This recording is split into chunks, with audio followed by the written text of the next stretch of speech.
Hey, if you live in the Sterling Heights area in House District 58, did you know that your state representative, Nate Shannon, is one of the most far left state representatives in the entire state house? Yes.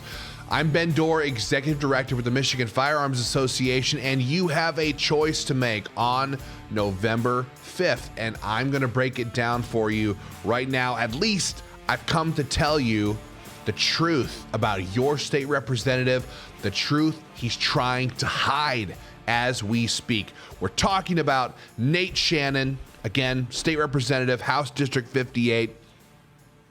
And I want you to know what he voted for in his time in office and what he intends to vote for in the future. All right, let's do this.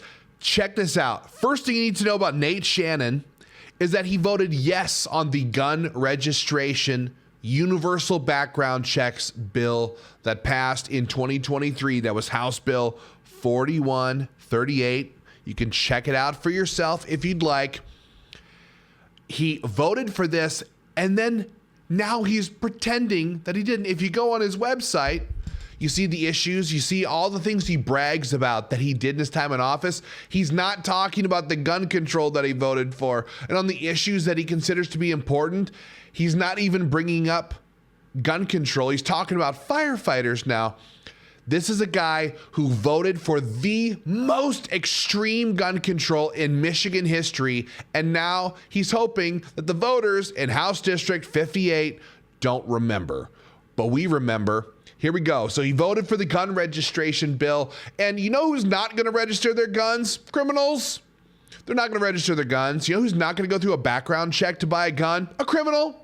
Somebody who intends to commit crimes. Everybody knows this. These laws that were passed were laws that are restricting the law abiding, that are crushing the law abiding, and will do nothing to deter crime in the state of Michigan. Next, he voted yes on red flag gun confiscation laws, even though Michigan already has on the books a law that allows you to do a 72-hour hold on somebody who is showing threatening signs of potential self-harm. All the things that supposedly we needed a red flag law for, we already had on the books, but they were constitutional. Nope. Now we're going to confiscate your guns.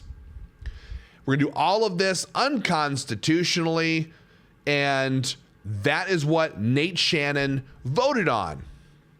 And it is being abused, and it's being used to hurt law-abiding, peaceful Michigan citizens who own firearms because people are making bogus accusations.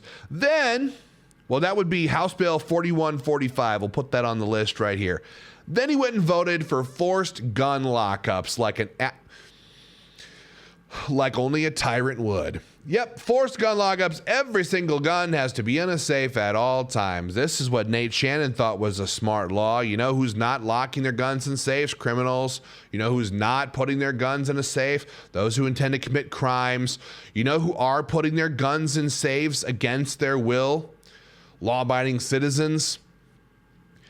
Another one-size-fits-all blanket coverage gun control bill. Now, let's think about this for a moment. Gun owners, from our view, are the most responsible citizens in the entire state, in the whole country. We take owning firearms and the power that that represents very seriously. So if you think about it, what would perhaps a bachelor who lives in the UP in the sticks by himself, maybe he would store his guns a little bit differently in the house where he is the only person who goes inside. Should he have to lock all of his guns in a safe that Nate Shannon approves of? Whereas me, I'm a father of 4. I store my guns a little bit differently than perhaps the bachelor would. My kids are young. People should have the right to choose. The left screams bodily autonomy. Leave us alone.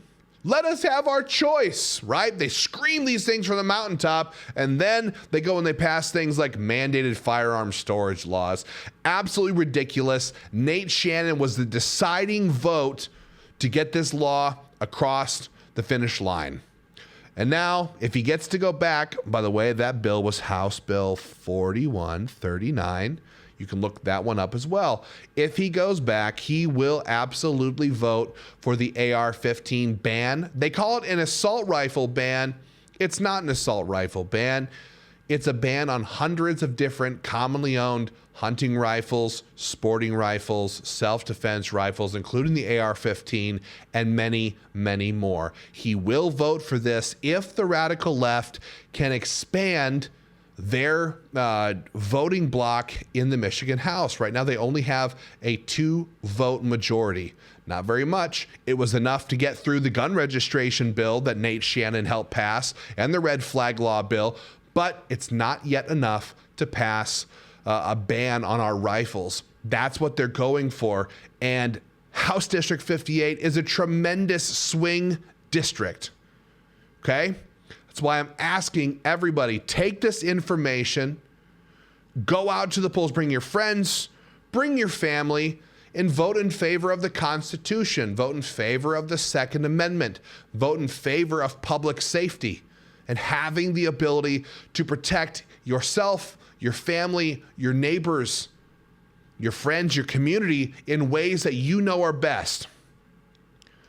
And that's why Nate Shannon gets a giant F rating from the Michigan Firearms Association for working to strip that freedom away from you and leave it all on the government to protect its citizens. Yeah, great job it's been doing. Nate Shannon is a disgrace and an enemy of the Second Amendment, an enemy of our constitutional rights. Guys, get out there, bring your friends and your family, go to the polls. I don't care if you're voting early, which is fine, but you need to vote in favor of the Second Amendment.